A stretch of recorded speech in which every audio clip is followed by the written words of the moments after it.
Ciao guys, today we are diving into the big question. Can electric cars handle long trips or are they good just for city driving? If you ever wondered about the practicalities of electric vehicles for those long cross-country adventures, you are in the right place, because we are about to embark on a 2,800 kilometers journey from the Netherlands to the captivating Venice in Italy and back in a Tesla Model 3 Standard Range Plus, and we are really going to spill out all the secrets. So get ready to have all your curiosity satisfied and your doubt put to rest. But spoiler alert, I was really blown away. And if you're curious to find out how much we spent, stay tuned until the end, because this will blow you away too. Let's kick things off by talking about the loading capacity. The Tesla Model 3 is a sleek sedan and is often associated with city driving. But here's the revelation, it's a lot more versatile than what you might think. Measuring only 4.7 meters long, it boasts 600 liters of loading capacity, a whopping 100 liters more than a direct rival like the BMW 3 Series. But let's be honest, I had some big concern. Because packing clothes for 5 people and a month-long seaside holiday with 3 kids, it's not an easy task. Our luggage wasn't ideal, so I decided to invest in a set of 7 bespoke soft baggages designed specifically for the Model 3 for about 350 euros on Amazon. And guess what? It was a game changer. We optimized every inch of the trunk and the frunk, and I felt like the capacity was even more than the claimed 600 liters. I would easily rate the loading space 10 out of 10. Now, let's get behind the wheel and dive into the driving and charging experience. My Model 3 comes equipped with a 600 kilowatt-hours LFP battery, delivering a declared range of 420 kilometers on a full charge. But here's the first jaw-dropping twist to the plot. It actually outperformed our expectation, with a real-world consumption that was ranging between 120 to 135 watt per kilometer, which gave us an impressive range of up to 500 kilometers. I'm talking about a game changer here.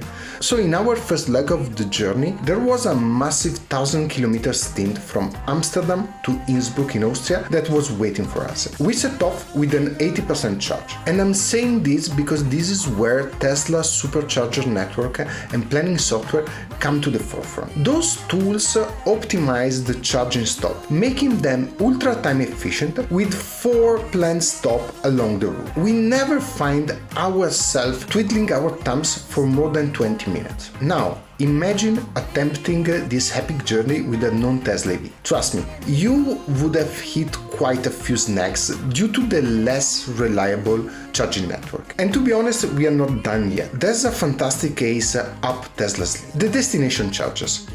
You have to know that Tesla offers 2 types of charging stations. The superchargers, the ones that are most well known, which are fast and can fully charge your battery in less than an hour. And then there are the destination chargers. This is where it gets interesting. Destination chargers are strategically placed at points of interest like malls, restaurants, or hotels. And these are specifically designed to support you in this sort of long trips. So I booked an hotel with a destination charger because I knew that anyway we had to stop for a night rest. So when I arrived in Innsbruck, I simply plugged my car in the hotel's garage, and guess what? It was fully charged the next day. The cherry on the cake is that in most cases destination chargers are absolutely free. This is also why you see only 4 stops and no charging on the second day. But now it's time to tackle the elephant in the room. The argument that charging stops take more time compared to a quick gas refill. Well,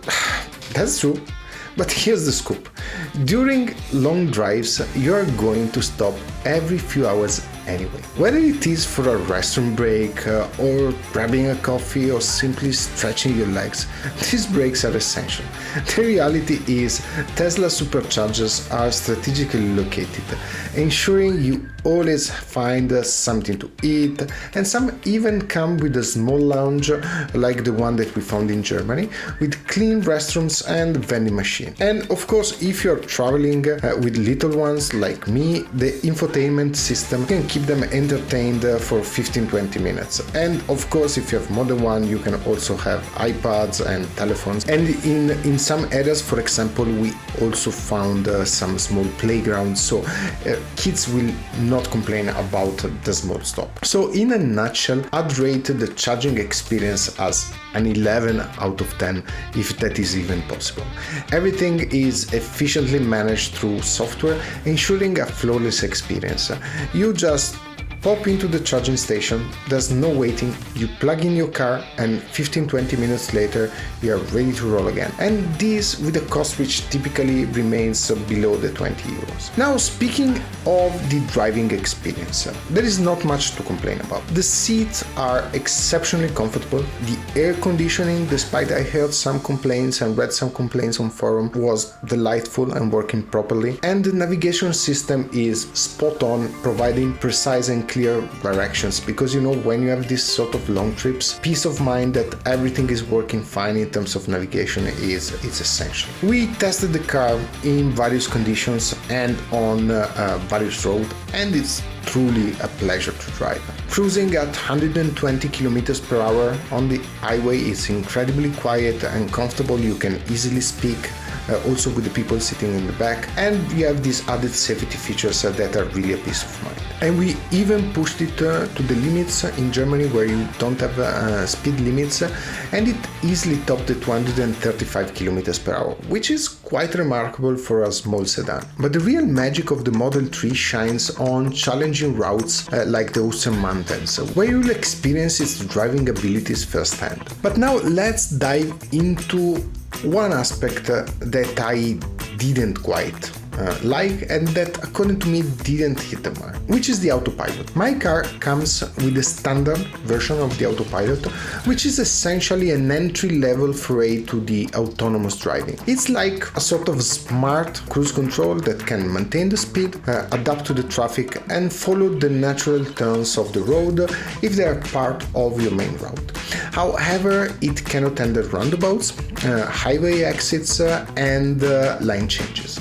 If you want this sort of more advanced features like the lane changes and the smart mode, you'll need to shell out an additional 2,500 euros for the advanced autopilot. Then there is also the option to upgrade to the full self-driving, the FSD package, but as of my recording, it's not street legal in Europe, and it comes with a hefty price tag of 7,500 euros.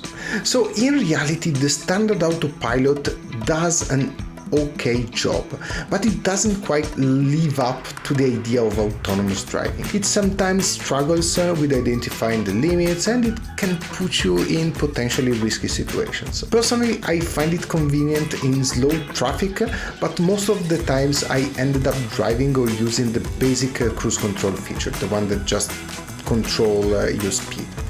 And the kicker is that you have to disengage it every time you have to change lanes. So in my book, the extra 2,500 euros of the more advanced feature isn't really worth it. So bottom line, it's not terrible, but it's not a game changer. And then lastly, let's talk numbers. My total expenditure, excluding hotels and tolls, came in at just under 160 euros for the entire 2,800 kilometers journey. The Model 3 exceptional efficiency played a major role here, because we averaged less than 135 watt-hour per kilometer, which is quite remarkable. So if we compare this cost for the same trip with a comparable gasoline car, like for example the BMW 3 Series with a 2-liter diesel engine, it would have set me back a staggering 295 euros. Yes, you heard it right. Tesla cost is 45% less than a diesel car. This means that on an annual average of, let's say, 10,000 kilometers, you could save around 500 euros. That's quite a difference. And to be honest, along with the charging experience, this aspect really blew me away.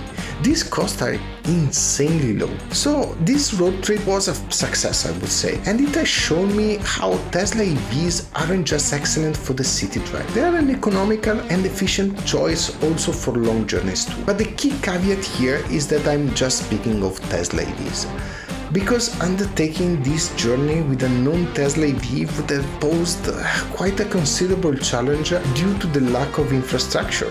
So, if you are looking to buy an EV and you have long trips on your agenda, then I would say that at the moment Tesla is most likely the only option that you have. So I hope you enjoyed this video and found it informative. Please share your thoughts in the comment below and don't forget to like the video and subscribe to the channel. Until next time, ciao guys, see you!